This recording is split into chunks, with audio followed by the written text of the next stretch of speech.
بسم اللہ الرحمن الرحیم۔ مومنین و مومنات السلام علیکم۔ حضرت عیسیٰ علیہ السلام کا کور مادر ذات کو بینائی و مبروز کو شفا دینا۔ مورخین کا بیان ہے کہ حضرت عیسیٰ علیہ السلام کے زمانے میں علم طب کا بڑا زور تھا، اس لیے خدا نے انہیں مردوں کو زندہ کرنے اور کور مادر ذات کو بینا بنانے اور مبروز کو اچھا کرنے کا معجزہ دیا تھا۔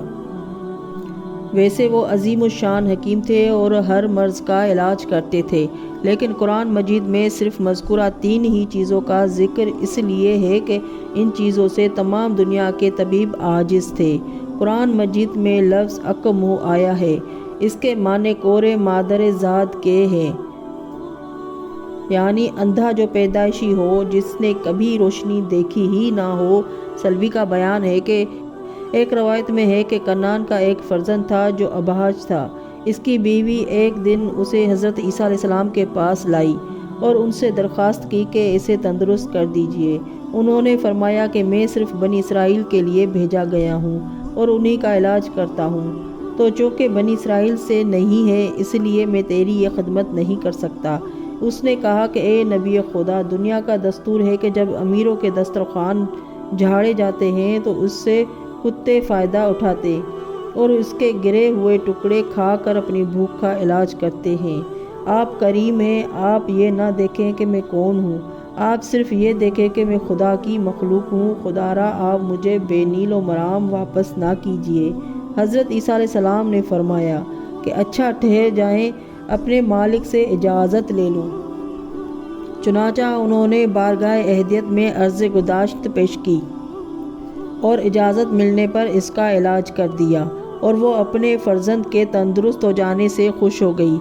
ایک روایت میں ہے کہ حضرت محمد مصطفیٰ صلی اللہ علیہ وآلہ وسلم نے ارشاد فرمایا ہے کہ میرے بھائی عیسیٰ علیہ السلام ایک شہر سے گزرے تو دیکھا کہ ایک شخص اور اس کی بیوی میں تکرار ہو رہی ہے۔ حضرت عیسیٰ علیہ السلام نے مرد سے پوچھا کہ تم دونوں میں جھگڑا کیا ہے اور تم آپس میں تکرار کیوں کر رہے ہو؟ اس نے جواب دیا کہ حضور، یہ میری بیوی ہے اور صالحہ بھی ہے، لیکن میں اسے پسند نہیں کرتا اور اس کو الگ کرنا چاہتا ہوں۔ حضرت عیسیٰ علیہ السلام نے پوچھا کہ ناپسند کرنے کی کیا وجہ ہے؟ اس نے کہا کہ اس کا چہرہ بے رونق ہے، اس میں کوئی جاذبیت نہیں ہے۔ حضرت عیسیٰ علیہ السلام نے عورت کو بلا کر اس سے کہا کہ تو پیٹ بھر کر کھانا نہ کھایا کر، کیونکہ شکم پوری کی حالت میں جب غذا جوش کھاتی ہے تو اس کے اثرات غذا کی زیادتی کی وجہ سے باہر نمودار ہوتے ہیں اور چہرہ بے رونق ہو جاتا ہے۔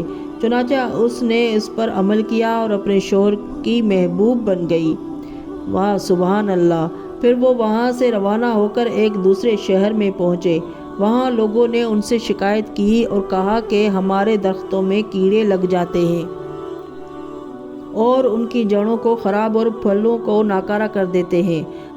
حضرت عیسیٰ علیہ السلام نے فرمایا کہ جب تم لوگ درخت لگاتے ہو تو پہلے مٹی پھر پانی ڈالتے ہو، اس لیے ایسا ہوتا ہے۔ تمہیں چاہیے کہ جب درخت لگاؤ تو پہلے گھڑے میں پانی ڈالو، پھر مٹی ڈال کر اسے نصب کرو۔ چنانچہ انہوں نے ان کی ہدایت پر عمل کیا، پھولوں کے کیڑوں سے محفوظ ہو گئے۔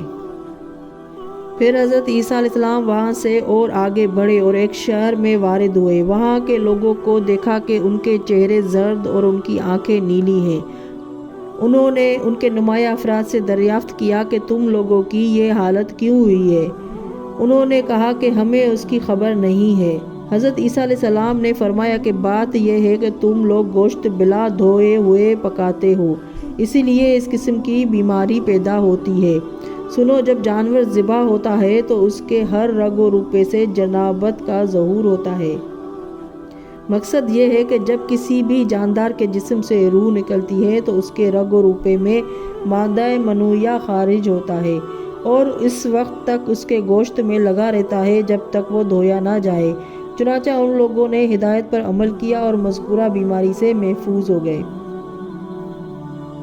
میں کہتی ہوں کہ اس واقعہ سے غسل میت کے وجوب کی وجہ اور اس کی اہمیت پر روشنی پڑتی ہے، نیز اس سے غسل مس میت کا مسئلہ بھی حل ہوتا ہے۔